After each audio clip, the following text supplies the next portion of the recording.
Unpopular opinions on popular hyped fragrances. So this video may get me a little bit of hate, but I have to kind of go over some popular fragrances that I'm not huge fans of. So I'm going to start with one which is really popular right now, which is Ariana Grande Cloud.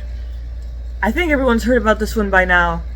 It's, obviously Ariana Grande is massive right now, but the fragrance Cloud, here's the thing. So, first of all, it smells very similar to Baccarat Rouge 540 in terms of its sweetness. I would say just without that characteristic spiciness that Baccarat Rouge has. Now, to preface this, I am not a big fan of very sweet fragrances, so even though I know this is a very, very popular fragrance, and I know a lot of people like it, I am not a big fan of it. Now, I will also say, I have been seeing more and more people who also dislike Ariana Grande Cloud. The people that I seem to see gravitating towards it are mainly teenagers and young women. It is, like, when I smell it, it definitely smells like a teenage fragrance to me. No offense if you're like 45 and also wear Ariana Grande Cloud, but it definitely, because most teenage fragrances smell like that, like very sweet, just relatively simple, that sort of thing.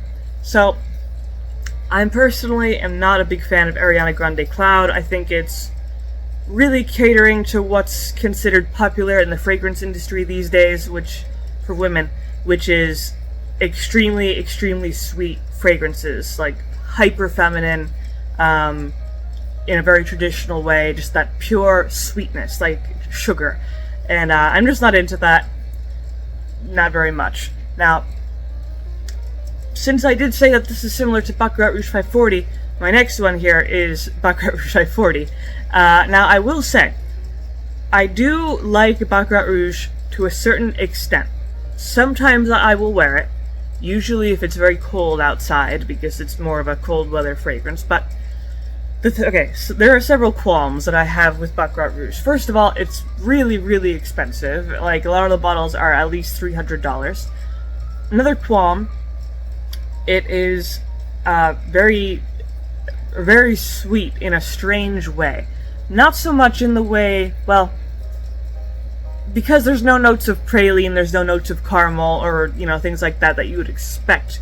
It's just more of a spicy sweetness, but the spice side is actually weak compared to the sweet side in general. Another qualm is that it is so oversaturated, especially how it was a few years ago. Super oversaturated. Pretty much every woman with enough money to buy that bottle was wearing Baccarat Rouge 540. So it kind of lost its unique touch. It kind of lost its wearability. Because when you go outside wearing Baccarat Rouge, every other person would be wearing Baccarat Rouge. So the smell itself is not bad, obviously, because of how popular it is. But in my opinion, it's just, I don't know. I feel like it could be a little bit more balanced in terms of its sweetness to spiciness ratio. It does have some unique scents. There's some ambergris, fir wood, and some saffron. And those notes are all quite nice, but I wish they were a little bit stronger to counteract how sweet the fragrance is. But on the bonus side of things, Baccarat Rouge is extremely strong, great longevity, great projection. So in terms of performance, it's really, really good. And again, I don't really mind the smell. It's just a little too sweet, I guess, in my opinion. Now, one that I will just not apologize for at all, and I have fortunately seen that quite a few people are starting to dislike it as well, is Vie Est Belle from Lancôme. This is just the sweetest fragrance I've ever smelled, and not in a good way, not in like a tasty way. It has some notes of, some vanilla, some caramel, some black currant fruit notes, and things like that. It's not really appealing to me much at all, because it's just so sugary, it's so intense and strong that it's just hard to wear in general. Even if you only put on a few drops, it's still immensely strong. And that's not something I want to wear. I don't want to smell like a cake or cookies. That's not what I want to smell like. Now, again, I do have to give it the bonus of extreme longevity and really good performance. If you like sweet fragrances, like that type of, you want to smell like frosting, then La Vie Est Belle will certainly give you what you want. But other than that, I'm not a big fan of it at all.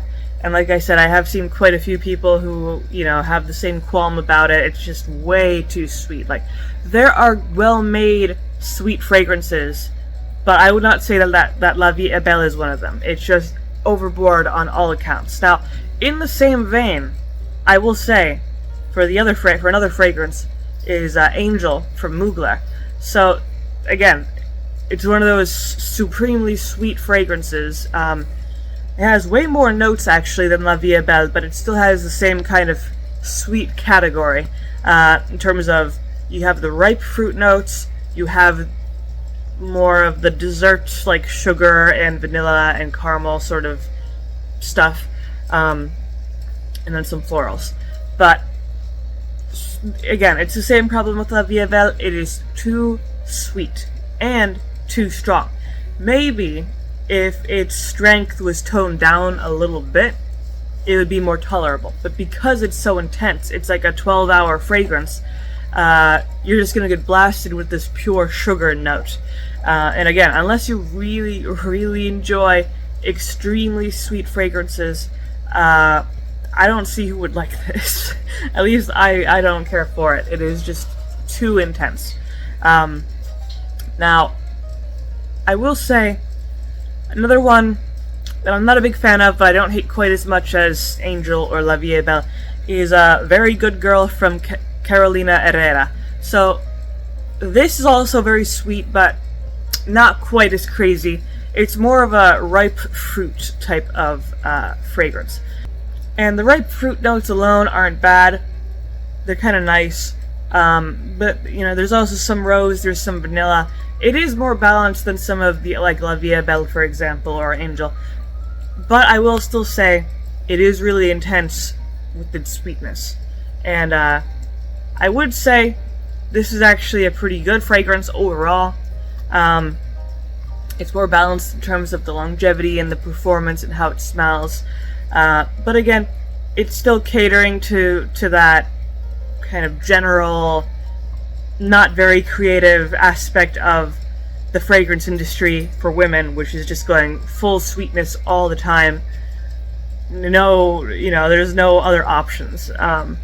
So, it's a decent fragrance, I would say. It's just not very creative, I would say. At least in my opinion. But definitely better than La Vie Est Belle and things like that. But that is pretty much... those are my unpopular opinions for popular fragrances. So, hopefully, I will not get too much hate for this video. If you enjoyed this video, don't forget to like and maybe subscribe. And I make videos throughout the week, so stick around for those.